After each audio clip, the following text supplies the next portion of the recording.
काजीबा हाम्रो घरमा त अनर्थ भयो नि। के अनर्थ भयो?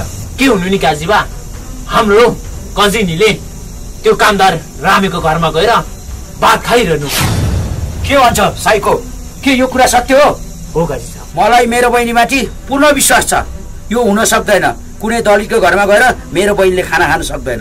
काजीबा तपाईको यही कारणले हो तपाईले हाम्रो विश्वास नगरेर त्यो रामेको घरमा गएर कजिनीले भात खाएको भन्ने नै हो भने काजी साहब, हाम्रो कजिनीले त्यो रामेलाई आफ्नै हातले भात खुवाइरहनु मैले यही मेरै आँखाले देखिरहेको। ए कुरा त्यसो पो हो?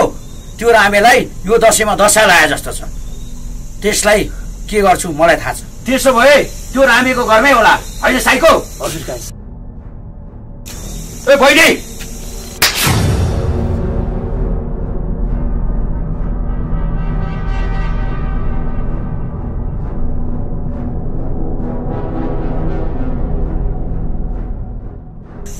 आज दशैंको दिन बहिनीलाई आशीर्वाद दिने हातले झापट हानेर ठुलो काम गर्नुभयो।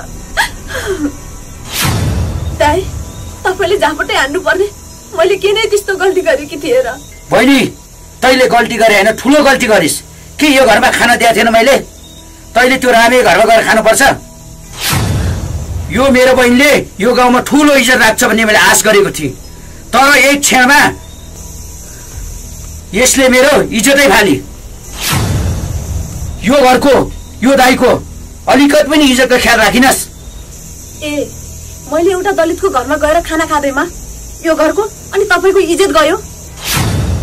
ए मैले रामेको घरमा गएर खाना खाएँ भन्दैमा तपाईको इज्जत जान्छ भने ठिक छ। त्यही रामेको हातको सिन्दुरले मेरो यो सिउँदो रंगाउँछु। मैले रामेको हातको सिन्दुर लगाइसके पश्चात रामेलाई तपाईले ज्वाइँ भन्नुपर्छ नि। ज्वाइँ भनिसकेपछि तपाईको घरको इज्जत जान्नु होला नि, हैन र दाइ? चुप, यहाँभन्दा बढी नबोल। त्यो रामेलाई ज्वाइँ भन्नुभन्दा बरु यही साइकोलाई ज्वाइँ भन्छु। यसैलाई बिहे गराइदिन्छु म तँलाई। दाइ तपाईले पनि मेरो कुरा ध्यान दिएर सुन्नुस्। साइकोसँग बिहे गर्नुभन्दा म झुन्डेर मर्छु। बिहे गर्छु त सिर्फ रामेसँग मात्र गर्छु। म पनि हेर्छु त्यो रामेसँग कसरी बिहे गर्दछ। त खुरुको भित्र जा। साइको त माथि म पूर्ण विश्वास छु। बहिनीको निगरानी राख्ने आजदेखि तैले। बस काजी साहब, यो काम त म गरिहाल्छु।